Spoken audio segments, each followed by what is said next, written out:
Ongi etorri Baserri Newsera, ezagutu ditzagun gaurko albiste nagusia. Frontaren arrakastaren ondoren, zirujau batek Lucia eta Urki fitxatu ditu ebakuntzetan laguntzeko. Zirkuntzesioak egiteko leuntasuna erakutsi omen du bikote urdinak. Telmok taldekideak jipoituko ditu behingoz nominazioa lortzeko. Aurpegian ostikoak ematea ez zait guztiz ongi iruditzen, baina beste aukera bat emango diot, baieztatu duen izen. Auzolan probaren ondoren, Bilboko eraikinaren beko bizilagunak kexatu egin dira. Siesta arduan korrika ibiltzea, bale, baina ingudea gehiegizko iruditzen zaie. Aitziberrek eta Unaik kaleratuak izan nahi zuten eta nahita galdu dute.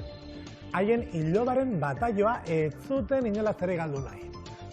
Diputatuen kongresuak baserritaren batzarraren formatua kopiatuko du aurrerantzean. Hauteskundeetan, aizkorak erabiltzea ez da baztertzen. Luziak nominazioa askatuko du baztertuen kortan gaua pasatzeko. Donostiko alokairuen prezioak ikusita, independizatzeko aukera bakarra dela uste du. Desafio proban ez ziren sokak erabili, nahaztutako aurikularrak baizik. Unaek eta Nekok ez dute emaitza onartu, haien aurikularrak Renfekoak zirelako. Norena da esku hau? Nork joko du joarea? Baserri Newsen lehiakide guztien eskuak aztertu ditugu eta erantzuna aurkitu dugu.